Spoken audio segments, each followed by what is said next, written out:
Greetings, everyone. Greetings, everyone. Welcome to another episode of Brown Girls Are Beautiful. I'm your melanated queen and your hostess, all right? Today's topic is we're going to be discussing St. Patrick's Day, all right? I know a lot of you like celebrating St. Patrick's Day. You want to go around pinching one another, wearing green, dressing like a leprechaun, looking like a Lucky Charm, doing all these things, having a four-leaf clover, digging and searching for the pot of gold, whatever have you, okay? But let's understand the true nature and the true meaning and history behind St. Patrick's Day before we get too excited about it. Just like any other holiday, this is a pagan holiday. And just like everything else, the history of it has been whitewashed. So that's why we have this video. And when I am done, I will be posting the link to this article in the description box below so that you can read it for yourself and do your own research as well. Okay, now it says, as a Black person or melanated person, how did St. Patrick's Day or any other holiday originate? Or what does it symbolize? And if you ask them, they're always incapable of providing a logical answer. Nobody really knows the true meaning behind these holidays. They just partake in it because everybody else does, which can be a dangerous thing. Yes, Blacks or melanated people embrace every other culture's holidays and tradition before their very own. They seem to be ashamed to learn or embrace true Blacks' culture or traditions.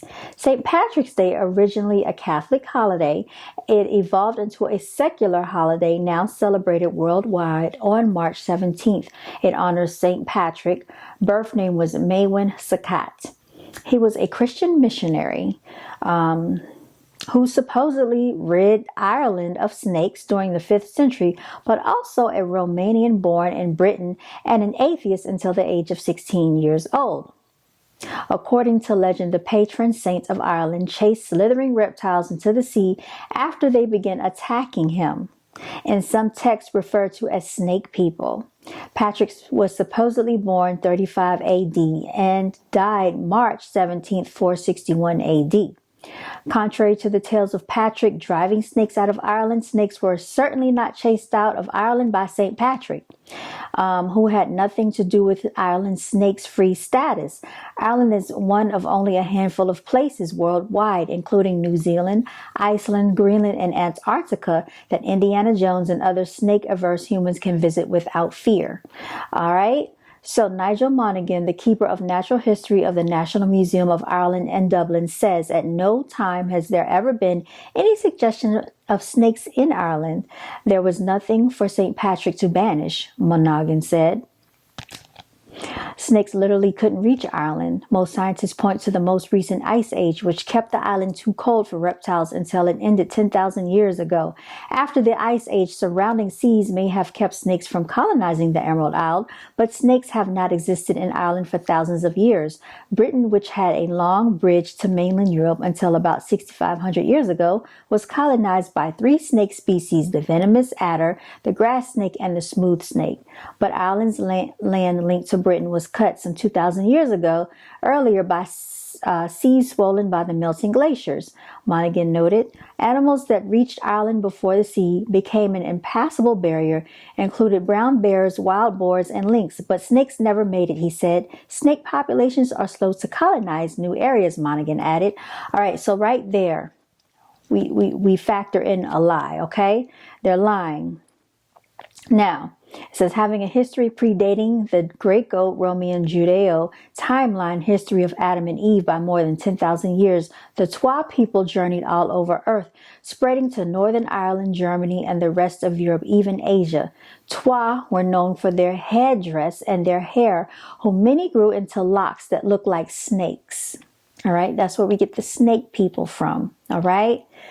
They also wore a fez, all right? Shout out to all the Moorish people that know what that is. That's the hat.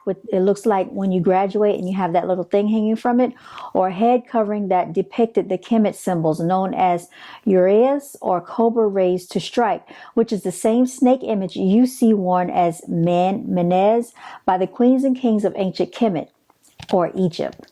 The snake also represented the Kundalini awakening vortex found in the chakra energy, traveling up our spines and the helix of our DNA.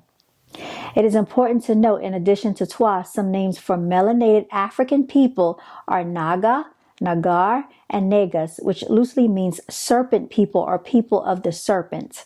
The name is synonymous with pharaohs and kings. In many African cultures, the serpent is not a symbol of evil, but one of eternal life, regeneration, power, protection, and wisdom. So you know, when you cut the tail of a snake, it actually can suction itself back together and regenerate, okay? I don't know if you've ever seen this done before, but it can do that. Snake people was code word for the Batwa or the Twa people, known widely for their shorter statures. So these people were commonly known as Pygmy, Pygmy. So if you look them up, they do exist, and this is a picture of what they have them looking like, okay? I don't know if the camera will zoom in on that for you. Here's what they look like.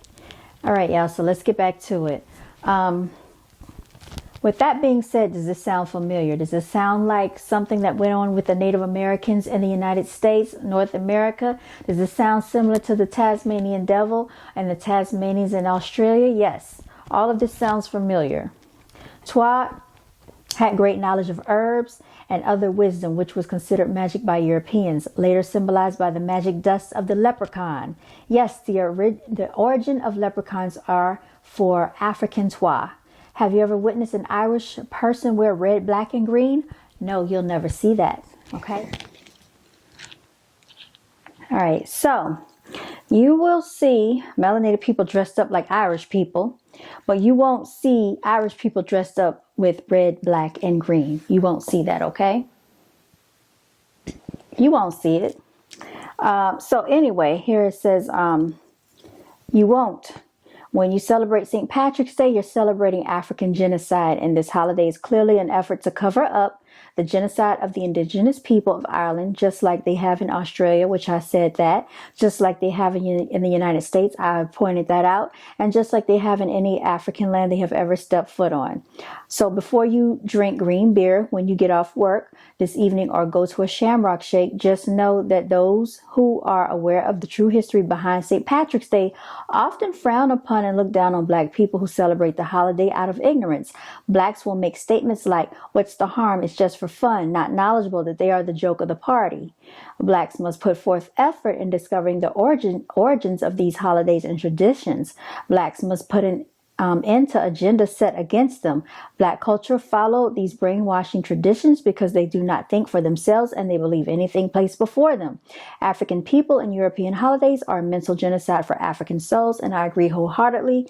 And this is a picture, as you can see, of the melanated people dressed up in green, celebrating St. Patrick's Day. Okay, you don't see anybody else doing that. Our people are the only ones that do that nonsense, and we need to stop. We need to stop it. So with that being said, this has been an episode of Brown Girls Are Beautiful. I hope you have enjoyed this little episode. Please remember to walk in your divinity, celebrate yourself, because if you don't, who else will? And until next time, you all stay blessed.